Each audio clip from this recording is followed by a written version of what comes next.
Hey there! We are going to be talking about writing an introductory paragraph. Some of you might say, why? Well, compositions that are longer than a single paragraph usually require some sort of introduction. And in this little video, we're going to be talking about the basic characteristics that all introductions have in common. So these are the basic characteristics that they all have in common. First, they need to gain the reader's interest somehow. They often contain a thesis statement. They imply some sort of certain attitude towards the topic. They establish a tone that is appropriate for the intended audience, and they hint at the direction of the paper. Now, exactly what goes into an introduction and how it is shaped depend upon your skill as a writer, the subject of the paper, and the intended audience. If you're a beginning writer, I strongly encourage you to use the definite structure that we've set up for you in this course. However, if you've achieved a higher level of writing proficiency, you can totally experiment with other looser forms. So, first characteristic, interest. How does one gain a reader's interest, especially if you're writing about a topic that you know for sure your reader or yourself might not be too interested in? Here are just a few tips for how you can do that. First, you can make whatever the topic is seem familiar to the reader or relevant to the reader. Connect it to something in their life. Another thing you could do, you could have some sort of suspense or mystery in your introduction about the topic that makes them want to read farther. Humor's always a really good way to gain interest. Only thing is you got to think about your audience and if your audience will appreciate humor or not.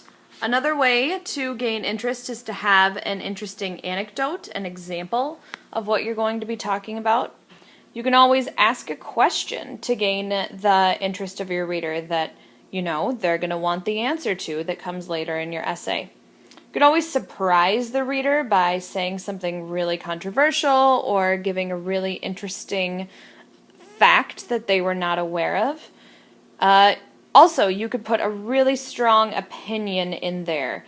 Opinions always either make people usually agree with you and want to read farther or disagree with you. You can also really get people's interest by putting an opposing viewpoint, the viewpoint opposite to your own, already in the introduction. This will surprise people and make them want to see what your own reasons are for your own viewpoint that you are able to put the opposing viewpoint in right away in the introduction. And last but not least, you could put a quote by a famous person or just a really interesting quote in your introduction that has to do with your topic. Next, you need to have a thesis statement. Now, what does this mean? It sounds like a big word. It sounds a little crazy. Well, your thesis statement is just like your topic sentence, just like what we've practiced throughout the whole entire course. It just means that it's in an essay, not in a paragraph. Okay, and next you need to include the attitude that your essay is going to have about the topic. In general terms, this just means positive or negative, but as we all know, there's lots of attitudes, and as high schoolers, you all have a lot of attitude, so I'm sure you're able to put this in your essay.